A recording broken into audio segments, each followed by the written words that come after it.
and achievable possibilities. Lanre is renowned for his extensive array of works of coaching, publishing and keynote speaking with individuals and organizations, both national and internationally. Lanre is experienced in the teaching and application of coaching interventions as a critical tool for individual transformational processes. Welcome with me, Catalyst himself, Mr. Lanre Olusola. And the next to her is Mrs. Somoye. Olayinka is an educator who has over 21 years experience in affecting the lives of children and teachers in her sphere. She strongly believes that education is the key to building a good society. Once the mind is affected, a person is reformed. I like that. Somebody should tweet. Once the mind is affected, a person is reformed.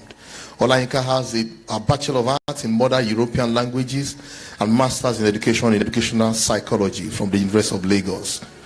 She's married with 3 children and currently works as the head of school in Salvation International School, SISGRA, Ikeja. Welcome with me, Mrs. Somoye. And the small boy sitting next to her is Gbenga Ademujimi, a certified life coach for human design systems from the Coaching Academy UK. He founded the first coaching academy in Nigeria in 2008. He was the performance and leadership coach for London Olympics 2012. Mr. Ademujimi is a Revive NLP master practitioner, member advisory board Nigerian Police, mentor to Nelumelu Foundation, Guinness World Record holder for Shebekli Cancer 2015, a physics electronics graduate, currently running with the head mentor Lagos State Youth Ambassadors. Welcome with me, the small boy before you, Gbenga Ademujimi. All right. My first question goes to Mr. Lanre. Please, sir, how much information is too much information for a teenager, and the effect of pornography on a teenager's mind? Of information. And if we think to ourselves, how many pages have we read? It tells us how far we have to go. And then it tells us the sheer number of pages that are out there and the sheer amount of information that is available for our children. And for children, any information that the child doesn't need. 1, 2, any information that is of no value to the child or any device that carries that information is dangerous. So let us start from that premise. Any information that the child at his developmental stage does not need, it will destroy the child. It will destroy the child's normal development. It will destroy the child's brilliance, and it will destroy the child's innocence. So there was a recent research that was done, and 87% of parents says that they believe that all the information out there, 10 billion pages of information, will stimulate their children to success. And that is a myth. All of that information, according to neuroscientists and psychologists, will affect and infect the child's normal development. And so it will cause eventual emotional and psychological difficulty in that child's latter life.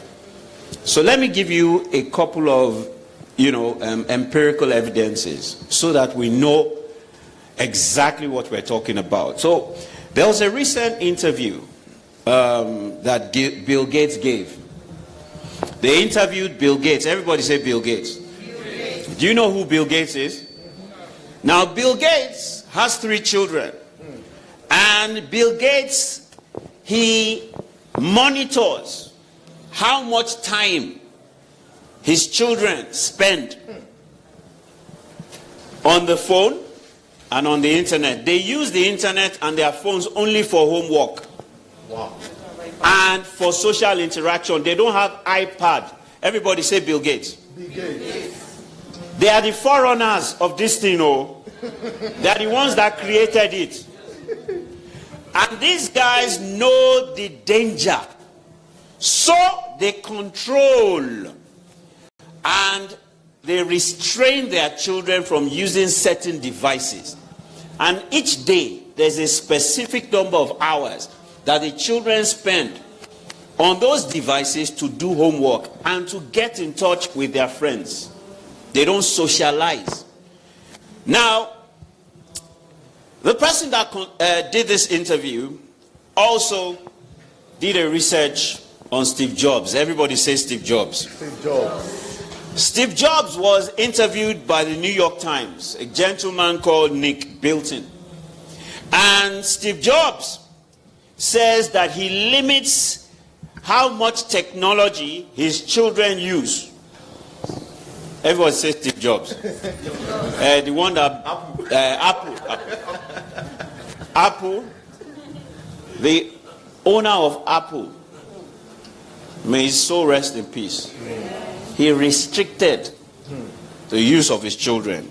Now finally, Chamath Palihapitiya, that is the former vice president of the user growth of Facebook, he expressed tremendous regret excuse me, and guilt for being a part of building tools that destroy the social fabric of how society works, when he spoke at an event at a Stanford Business School event just in November last year.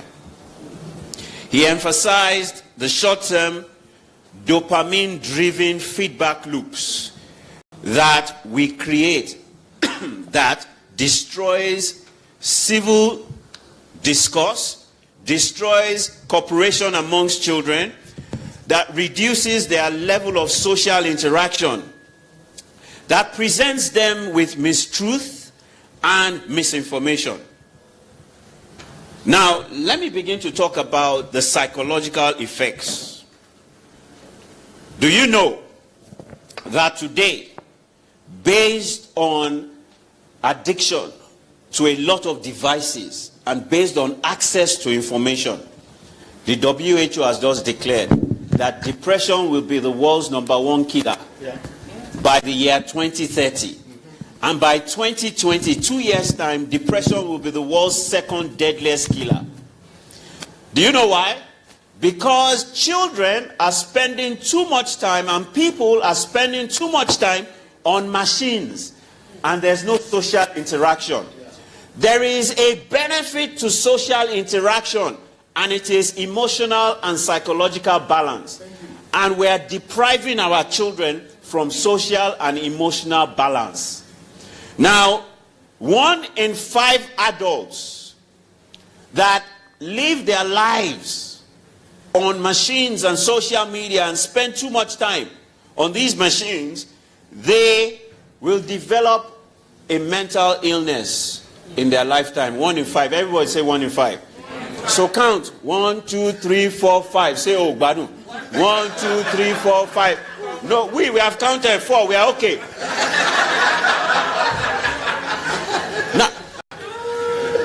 Now, another statistic says 1 in 5 children aged 13 to 18, they would experience severe mental disorders during their lifetime. That is ages 13 to 18. 1 in 8 children aged 8 to 15 will experience severe mental disorder once in their lifetime because of these things. Well, let me bring it home to pornography. Pornography and the effect of children getting access to pornography. So 9 in 10 boys and 6 in 10 girls will be exposed to pornography before they are 18. Before the age of 13, 1 in 2 boys and 1 in 3 girls will have been exposed to pornography before the ages of 13. 1 in 2 boys and 1 in 3 girls. Before the age of 13, 1 in 7 teenagers will be subject to an online sexual advance. Now, because of this scary data, accountability is very crucial. And eliminating access to information, access to devices, as parents is very, very critical, because there are three primary ways that teens get exposed to pornography. Number one, they stumble on it using devices. Once you Google, once you search, once you get on social media, it is suggested to you. Everybody say it is suggested to you. So they stumble on it. First way they get addicted, they stumble on it, into it, and they get suggested. People offer it to them on social media. How do you think they recruit for Syria now? Yeah. Yes. Social media. Second way is they hear from their friends what sites to go to. And third way is through email. So they receive emails. So 2 out of 3 is digital, is online. 1 in 5 children under 18, they open spam emails. And guess, I receive at least every day, at least 100 spam emails. So imagine how many spam emails children are receiving. And 1 in 5 children under age 18, they open those spam emails. So let me round up by telling us the effects of pornography. The first effect of pornography is called neuroplasticity. Their brains take shape. Their brains mirror. We call it trigger mirror neurons. Their brains begin to mirror what they see in porn, on social media. Which means that when they see homosexuality, their brain begins to mirror it. And then they begin to see themselves consistently over time once they've been exposed as homosexuals, as lesbians, anal sex, BDSM. And I'm sure we all know what BDSM is. Multiple partners. So their brain begins to mirror it. And they begin to see it as who they are. The next one is increase in dopamine. This hormone is very dangerous because it eliminates memory and memory recall. It affects attention. It affects mood stability. It alters what gives pleasure. Pornography is dangerous to teenagers. It is highly addictive. It affects and infects their memory. It alters their chemical balance, what we call chemical bath. A rush of several chemicals gets into their system, but their brains are unable to process and to utilize these chemicals. And so their brains are filled with chemicals that they cannot manage. They don't have the maturity, the strength to manage the influx. And then it begins to cause what we call ADD, attention deficit disorder. Then you find that your children, they cannot stay at home. Every moment they say they are bored. They want to go out. They have to be doing something at every point in time. Where are the days where children can sit at home? Where are the days where children can read books? No, they must be playing games. Did you hear the story of a American student that killed American students? Do you know where he mirrored it from? Computer games. Computer games. The brain has started to mirror, killing and assassination. And that kid went to get a gun. Porn isolates you. Porn motivates rape. Did you hear the story of the young boys in Nigeria that raped several girls in the open? Yes. Where do you think they learnt it from? They mirrored it from porn. But my time is up. I've still got more things to say, but I'm sure there'll be more time in my wrap-up to talk about the other things. Thank you very much. Can you please clap your hands?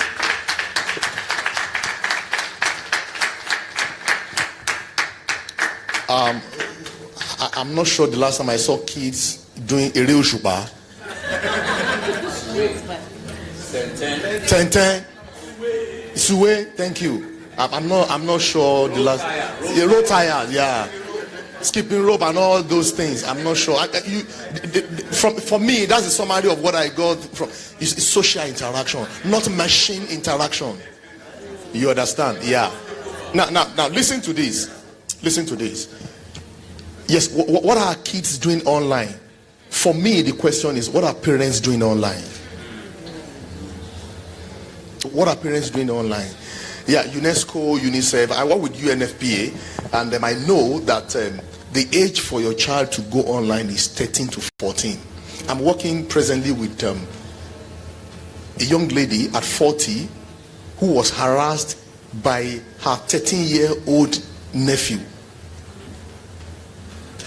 She went to their house to have a weekend, and before she knew it, the boy had stripped her bra. I'm working with her presently because she couldn't. But guess what? It's so sad that because of religion and culture, the mother refused to face the truth. All right, Mr. Lanre, thank you for that expose. We hope to hear more. Mrs. Olayinka, you run a school, and we understand what is going on in our schools these days. The fizzy. One school invited me to speak to the parents, and I said, the child you pamper today will tamper with your peace tomorrow. Buy the gadget of 85,000. There was one phone there. I can't remember. I'm not a gadget person. One phone they were selling for 85,000 naira then, bought for a 12-year-old girl for birthday. And I'm like, okay. Ma, mobile devices in schools, the pros and cons.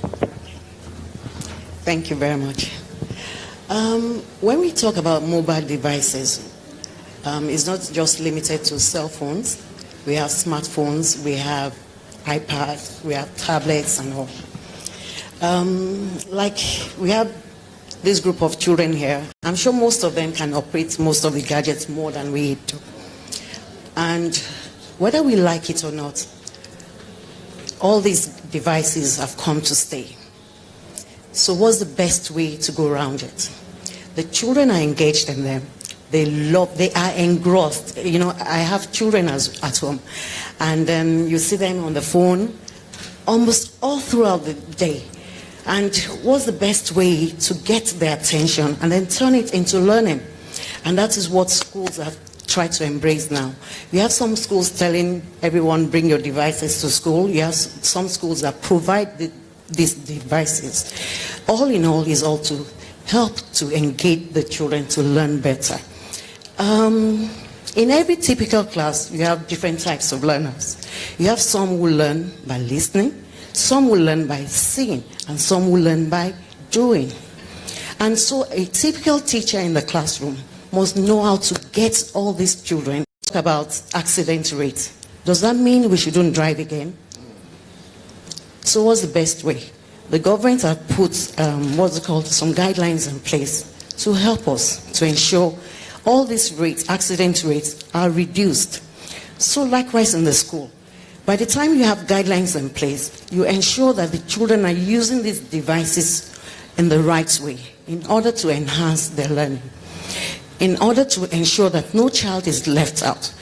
The children, like we talked, Mr. Lanre said the other time, they're always doing some games on the phone, everything to captivate their attention. Why don't we turn that into the typical learning environment and ensure that we get these children engaged properly, engaged positively in order to get the best of them. And as much as possible, you can be teaching in the classroom, right, and engaging your children. Do you know you can also learn with other children from another class using these devices? Not only in the other class, even across the ocean. So as much as possible, we can limit the children using these devices. It helps them to build up 21st century skills, collaborative skills, what else? Communication skills, presentation skills, different things that you can do with these devices, whether we like it or not. But having said all of these things, the truth is that there's still the high rate of danger with these devices. So how can we help these children? Whether you like it or not, it's a distraction if it's not well structured towards the learning. It's a form of distraction. He talked about cyberbullying. Yes, it happens. It is there. But how do you want to help these children to ensure by educating them? What are you doing online? What is the thing you're trying to search for? Is it something your teacher can see? Is it something your parents can see? And then by the time we keep teaching these children, I'm sure by the grace of God, most of them will know the good and the bad. And most of them will want to go towards the good. All right, let's put our hands together for Mrs. Olayinka. Positive engagement with your kids. I've heard the story of Bill Gates, but I'm hearing the one for Steve Jobs for the first time. But can I shock you? I watched a documentary where two people were featured. Number one, the mother of micro mini skirt, Lady Madonna. She was asked, how do your children feel when they see you on TV?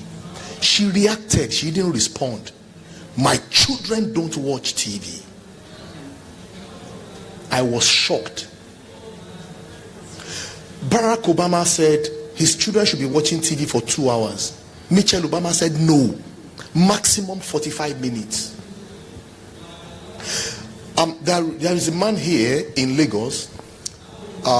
Myself and Uncle Bila FM were at this 50th birthday. I was speaking there, and he shared with us how he went for a meeting with Bill Gates some years ago.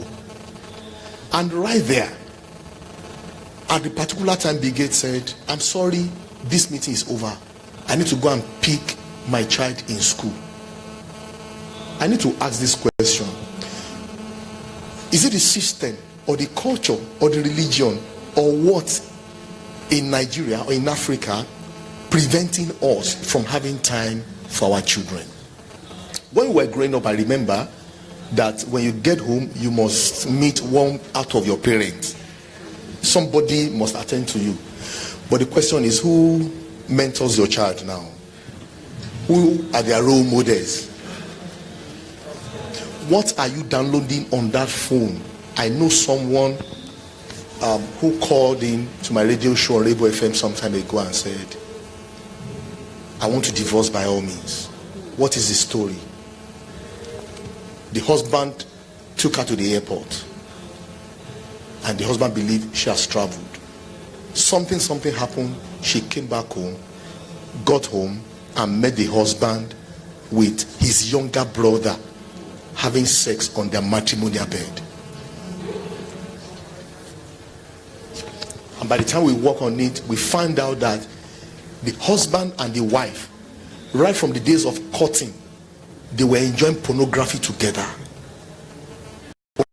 The wife is born again, in quote, but the husband is still doing it, to the point now that him and his younger brother. How do you want that marriage? It's possible, maybe with prayers, I'm not sure, but I think we should be careful. For me, it's more about the parents, because they learn faster by watching us doing what we are doing. Thank you very much, Ms. Olayinka. Now I want to go to Auntie Adesuwa. With your experience as a mother, as an auntie, as a sister, please, ma'am, modern parenthood, 21st century parenthood, how to win as a working mom, as a banker who leaves the house 5 a.m. and comes back around 10 p.m. How to be your child's friend.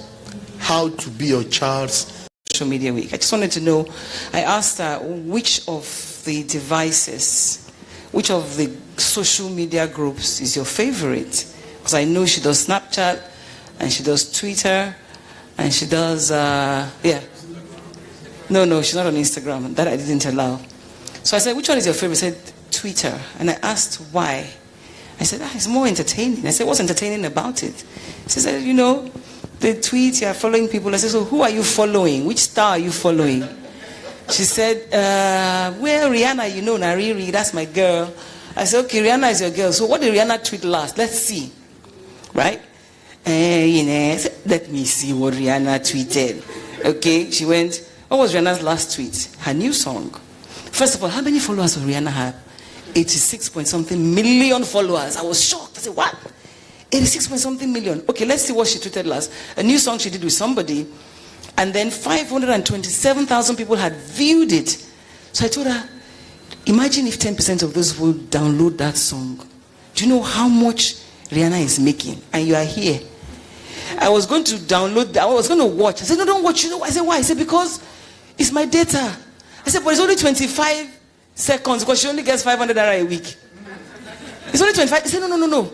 Don't watch it. I said, don't waste my data. I said, okay, I'll save your data for yourself. I shouldn't watch. But you see, I'm sharing this with you because that's the way I deal with my children. I made her understand that, listen, see, you are here killing yourself for Rihanna. She's making people buy her records by just putting that thing online. Do you know the implication of all of that? So they understand. But it's difficult. When I first asked her, what's her favorite? I said, why? I said, why not? I want to know now. I'm going to speak tomorrow. Do you want to look like I'm stupid? He said, well, it doesn't matter, you know. I said, I don't know. Before you told me it was Snapchat. I said, no, Snapchat is just because. What do you tweet? Nothing. I just retweet. When I find something interesting, I share with my friends. So what? You don't even write anything? I have nothing to say. I said, oh, really? You know? So you must engage. But this is number 16. I mean, she's 16. She's number 6 of my kids. She said to me, and I asked her, do you remember the first time you got a phone? She said, yes. How old were you? I was 9. I said, I gave you a phone at 9? What is the age that we get phones in this house? 12. Why? Because the oldest person, because my children were all day students, right? It was a deliberate action. I wanted to be with them constantly. So the oldest person in the car gets a phone. So that if we have to reach them, we get them. So it was passing down. So when it comes to number, I said, why did I give you a phone? I can't remember. And I really couldn't remember. Because she really is indulged. And she says, well, I was going to a friend's party. And Tochi wasn't going to be there. Tochi was the one, and he wasn't going to be there. And there was problem. You didn't know how you were going to reach me. So you said, okay, just buy her a SIM card and put in this phone. I said, what kind of phone was it? He said, of course, nice. All these pure water kind of phones. The one that you slide like this one Samsung that Tochi had used several. I said, so you got a phone at 9. See how lucky you are. But it dawned on me that she was born in 2001. She doesn't know anything else. All she knows is smartphone technology, things going, going that way. And what I have taught them, and it was difficult, but you see, by the time you go to number 3, 4, 5, it becomes, the first one teaches the second one. It becomes easier. Parents, typically in Africa, we discipline our children. They respect culture. They know where to draw the line. But we went to school. We started to go for summer. We started to do all of these things. And suddenly, to be a funky parent, you allow your children run helter-skelter. My kids, I have a number of them. Maybe it's because I have plenty. That's why I had to mind myself. They went on holiday. And when we went on holiday, it was because, well, anybody who's under 9 can't go on holiday. Because I said, I don't have time to be running after children in, any hotel or whatever. So when you are old enough, like 7, she got her first holiday at 7 because she was the youngest. We had to be 9 and old enough. Because we are allowing our children be what they want, because we want them to be our friends, we are losing them. All my children that are adults today, I can tell you categorically, they were not my friends when they were teenagers. But now they are my friends. I remember I wanted a girl first and God gave me like that. I said, God, I want a girl so I should be my friend, my best friend. When she was a teenager, she wasn't necessarily my best friend. She respected me. But when she went to school, because she went to school abroad, she would call back and say, I am so thankful, Mommy. Why? But it wasn't easy. I remember when she was 14, for example, she got a phone at 14 because she was the first. At 14, and the next thing I started to hear about, I would come around and say, okay, what are you looking at? Who are you calling? Or what are you doing? I say, why are you poking your nose in my affair? I say, your affair is my affair now. But I remember the first time she told me, oh, well, I saw something. Who gave it to my boyfriend? I said, boyfriend? Panicked. My heart skipped a beat. And I said, instead of running him, I said, boyfriend? Ah, I thought you had many boyfriends. She looked at me. I said, yeah, I thought you had many friends that are boys. And she says, yeah. I said, yeah, aren't all your friends, the ones that are boys, aren't they your boyfriends? She says, no, this one is different. I say, no. What class are you in? SS1. I said, is it boyfriend matter that you're going to be thinking about now? If I were you, just save this boyfriend for when you have graduated from high school. Because at least by that time, even if anything happens and you decide to follow the boyfriend for the rest of your life, you can work. You know what I mean? And she's like, yeah, because if anything, I say, nothing's going to happen. I said, no, I know nothing's going to happen. But the truth is, if you spend your time now worrying whether your boyfriend has called you or he has sent you a card, when will you read? It will just, your heart will melt. So I'm telling you the truth, though. So save it for later. And the truth is, this boy, that's your boyfriend, by that time, tell me, you won't even remember him again. We passed it. It was difficult, but I stayed my ground and I discussed it with her. I didn't make it seem like having a boyfriend was a crime, because the truth is they have boyfriends. But boyfriends are friends that are boys. Define it.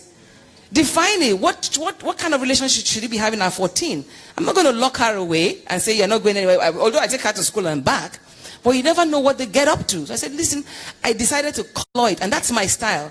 When my children are watching, whatever it is they're watching, and in my house, nobody watched TV until Friday. I guess I'm lucky because I built a home and we had enough land to build more. But we left the other side so that the children could play.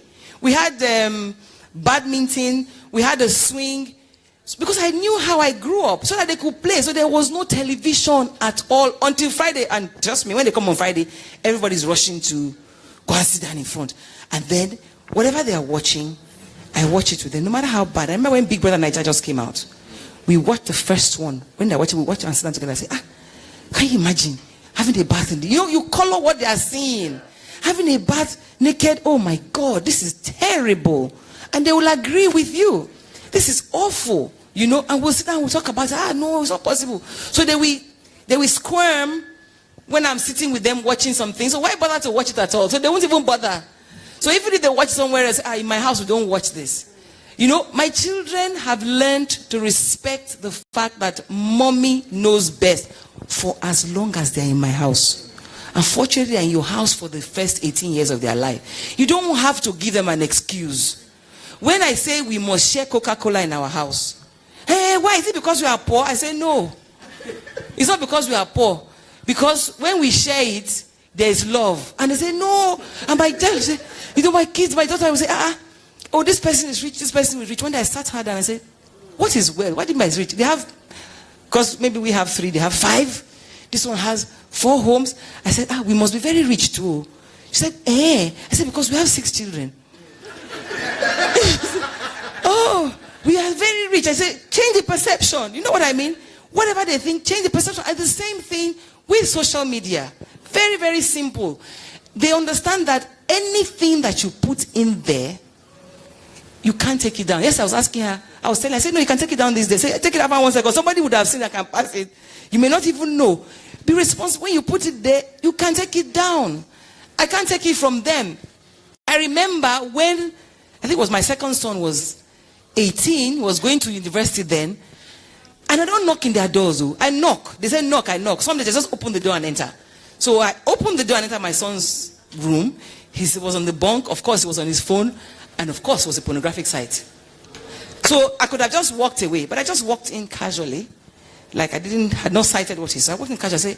I said, you are busy, this young man. Say, Mama, please, I'm sorry. It came by accident. I said, what are you sorry for? I'm sorry. I've never done this. I just saw you. I said, wait, you are the one that knows. If you want to focus your mind on these kind of things now, how will you achieve your dreams of being who you are? I cannot stop you because they will see it. They will see it. But you must make them understand the repercussions of their actions, because it is really, really scary what they know. But they must understand that. I said, look, you are leaving my house now, you are 18. I don't know what you're going to get up to, but the repercussions of these things, that's all you'll be wanting. You can't read. Maybe you want to be so and so and so. Focus on that one first. You can do this later if you have the time, if that's what you want. But in my house, as long as you're 18, I am the boss. We are the bosses. As parents, they can still be your friends.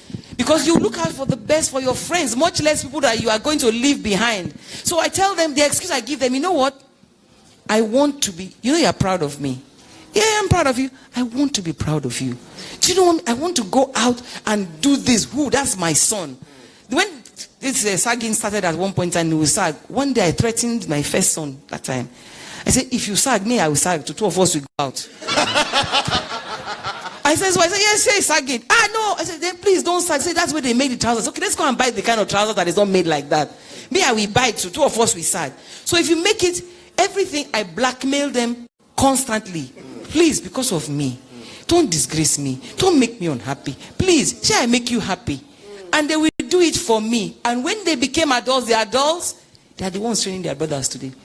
Or their sisters and telling them what the right thing to do. Because your children will leave you. But what you put in them in the first 17 years of their lives is so crucial. When you send your children to boarding school, don't give them phone. They can come and use the phone in the house where you can monitor.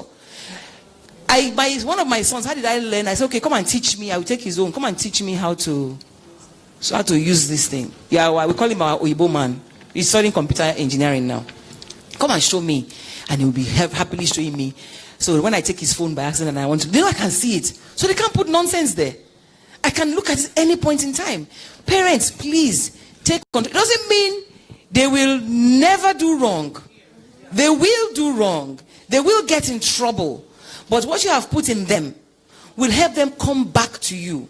Because my children who have gotten into trouble, which they did, went back to school and people are sharing marijuana.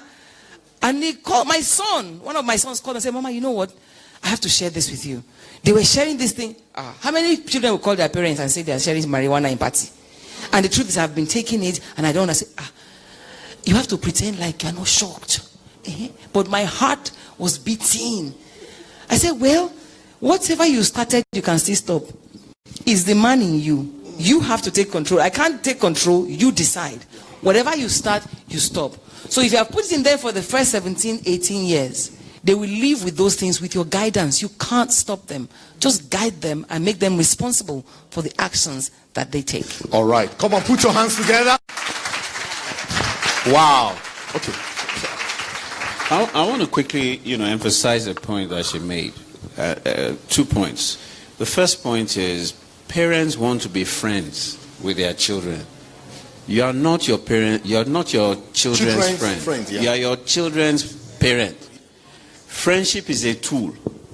Get that? Friendship is a tool. You are not their friends. You can use the sense of friendship and openness to lure them, to open up to you. But you are not your child's friend. Let your child know I'm your father. Yeah. And I'm your mother. Yeah.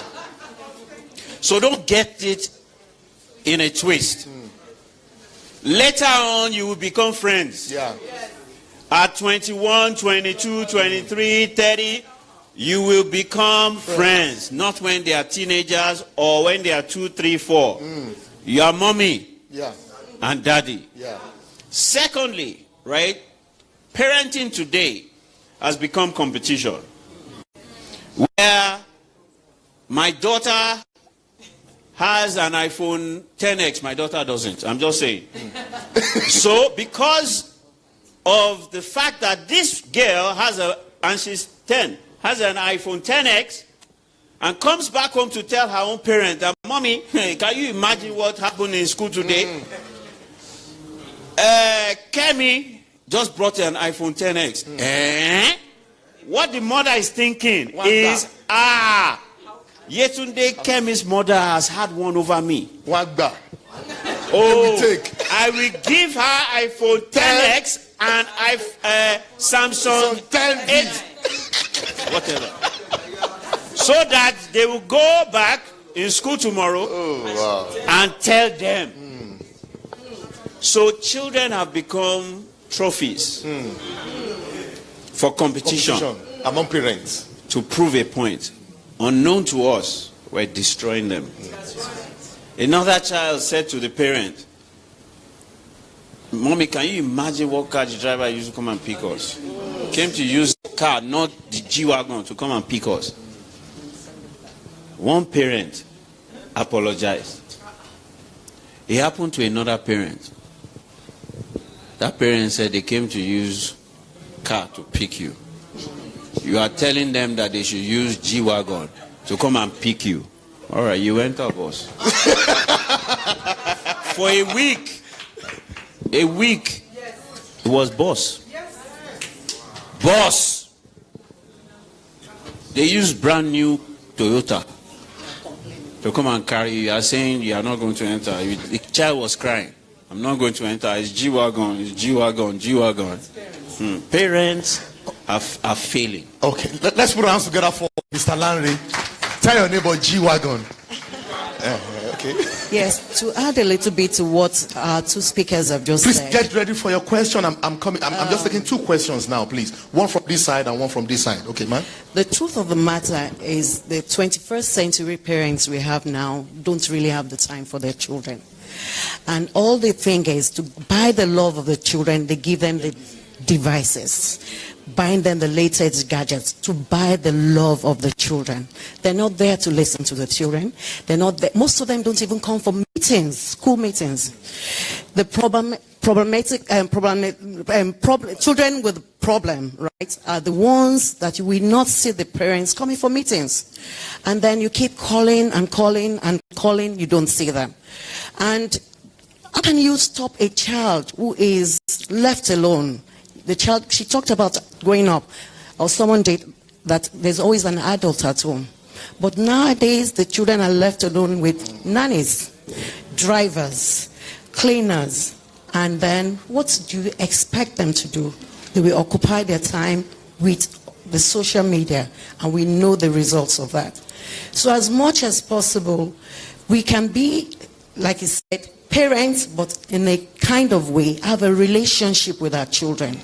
When it, like she said, a child was on a site, pornography site, and what happened? She did not scream or yell. These children will make mistakes. We kind of forget how we grew up, and we want to model a lifestyle that is actually not real. And our children can read between the lines.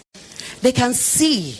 And then you are telling them they shouldn't go on the social media, they shouldn't do this or that. Let's be real. Let's be our children's friends. Okay, thank you very much, man. Let's put our hands together for... Please. Okay. She said something about working mothers. Please, mothers will still work. Yeah. It's not a function of mothers abandoning their children and buying love. I think it's more what Lanre said. Yeah. Parents are comparing themselves to each other. Because we work, we have nannies, but we can put things in place to ensure that the children are doing what is right. I have always worked. In fact, my first son accused me when I said I retired and I sent them to day students so I can be with them. He said, but we only saw you at night. I said, but I saw you at night. I saw you at night every day. So put the right help at home. So we're not saying don't go. Yeah. When daddy can't go if mommy can't go for meeting, daddy will go. Yeah. You know what I mean? Let's parents together. All right. Thank you very much, man.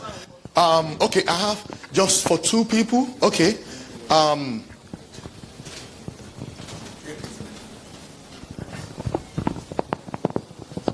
But just before then, please permit me to recognize Apostle Elisha Ide. She's the mother of Vanessa Ide. That's the co-founder of this organization. Thank you for coming forward. Moral support. Okay, thank you very much, ma. My name is Rume Gani. I'm from Warri. And I want to say it's a great opportunity. And Mr. Olusola, thank you so much. I follow you for the last 3 years. It's been an amazing experience. And I want to start by saying I am so excited that these issues were tackled. I probably grew up from a broken home. My parents split when I was 4. And it's been very challenging growing up in a family of such settings. So these things that you narrated, they are part of the things I practically experienced when I was growing up. And I had to get information from other people to deal with them. Some were not positive, but because of the dream and people like Mr. Olusola, who we got to meet at a certain point and stages in our life, we were able to navigate our way through. So my question goes to the aspect of education. Now, we know that children have access to these social medias, these gadgets, and all that. There was a certain time when AIT came and they talked about an educational channel. They talked about educational portals and all that. Is it not possible to have schools collaborate with these platforms that have educational content and integrate it into their syllables so that when they are in classes, they can begin to direct the children into those sites, into those platforms? Because if you show somebody something regularly, they are prone to continue in that direction. If I'm always in class and my teacher is always telling us to go to this site, this educational site to do assignments and all that, when I'm sitting in my house, basically I want to turn into that direction. So is it possible to have this? Okay. And is it also possible for our parents to not only talk about sex education, like when we are growing up, but is it also possible that they should integrate more now this challenge which we are having in our society now, the internet and pornography? Okay, thank you very much. Okay. The question you asked, that is it possible to have educative sites for the children which the schools will partner with, right? As much as possible, we have them ongoing. We already have some educative side. Pinterest is one, right? Schools use it. When you're teaching in the classroom, the children know. The teachers guide the children to where to go. It is really wrong for a school who wants to embrace using mobile devices in the classroom not to teach the children, not to guide the children on what to do, where to go, and how to source for help. All right. Just one more question. I think a woman should do that. We have a man that, yeah, we have to balance gender balance. Okay. Please, your question directly, please. Okay. Thank you very much for the session. It's been great. But I have a question. What are the measures that are in place to empower and equip children with the requisite skills so that those children can use social media effectively? Now, I work with an organization, and what do? We equip children with social skills, like DQ. We teach DQ. That's Digital Intelligence Quotient. But then we found out that it is very, very hard to convince parents and then school owners to even partner with us. And that's why I like this question. To partner with us to ensure that we empower these children with those skills. We teach them digital footprint management. But why is it hard? Why is it so hard? Children get to watch Black Panther. They get to watch movies. They get to enjoy life. But why is it very hard to empower children with skills that will even help them against these vices? This is my question, and I really, really hope that I will allow the two of them to answer this question. But on Black Panther, day before, my wife and her friend went to the cinema, and they have 11 shows, and they couldn't buy tickets. They couldn't get tickets to so. But that's more like a comment, really. Somebody else had a question. What she says, why are they teaching them? Like they have the device to teach them. Okay. No. No. That why is it so difficult for schools and parents to get their children involved in this? To learn the skills that are essential. We don't allow our children to just go and swim. We take them through swimming classes. All right, so let me just tell you.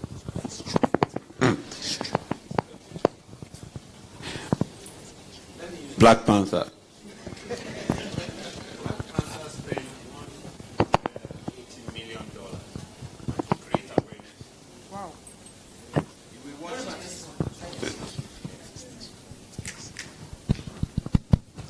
Hello. All right, so Black Panther spent approximately $180 million to do publicity over 12 months. How much organizations like this spend to create awareness? So there is no competition. Do you understand what I'm saying? Look, media is the most powerful entity on earth. Whether it is new media or traditional media, right? It shapes our mindsets, our perceptions, and our beliefs. So we need to begin to create a lot of awareness. The fact that we have created a solution or a product does not mean that they will buy. So we have to spend a lot of money to create awareness. But we should not be selling our products. We should be selling the problems it is solving. So Black Panther is about entertainment. When they advertise it, they don't advertise Black Panther. They advertise the things in Black Panther that will attract your attention to watch. So one of the failures is the people that create this, because you need to be able to speak the language of the schools. You need to be able to speak the language of the parents. If you highlight the issues, the challenges, the problems, and you present the solutions, people will buy. The reason why people buy Panadol is because people know that Panadol solves headache and pain problems. And Alabuku, not because it is Panadol. So we need to change the narrative. We need to shift the perspective. And there's a lot of work that we need to do. And this is one of the things that we're doing right. Mind Gap, right, is sponsoring this, is doing this. So we need to be doing a lot more like this, because what Mind Gap is doing is it's creating a security system that would help protect your children, even if you gave them this device. So you put an app on this device that helps eliminate, even if they go to porn site, it will not come up. And you can track what your child is watching, where they are going, and what they are doing. So it's important that we also need to get it right. Because we know it's a problem, doesn't mean that everybody will accept that is a problem. Sorry, just to add to that, we'll develop things and assume that people will buy them. You must begin to think about how you're going to raise awareness. Mind Gap has spent money to bring us here, to make this happen. Today we know that there's an app. Your company should do the same thing. If you believe what you have will solve problems, like he says, get the parents to know, raise the awareness, and it is not for free. Spend money. Thank you. I think we have one more question, okay? Quick one. Hello, good afternoon, everyone. Good afternoon, moderators. I am asking this question in support of child welfare around.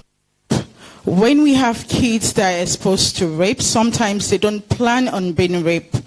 I had a situation of a school, the child was... Sorry, what's your question? Because of our time, we only have 5 minutes more. Okay, when kids are exposed to rape, they are not prepared for this. So how do we handle cases where these children stumble into device that they watch rape and also are being victimized? We don't have therapy in Nigeria. So when this happens, how do we handle these cases with underage children? Okay, let me quickly correct that. Don't say we don't have therapy in Nigeria. You only speak on the basis of your knowledge. No, when I say therapy, it's not something that a lot of parents are open to have access to. I mean, why I said this was a 5-year-old who stumbled into...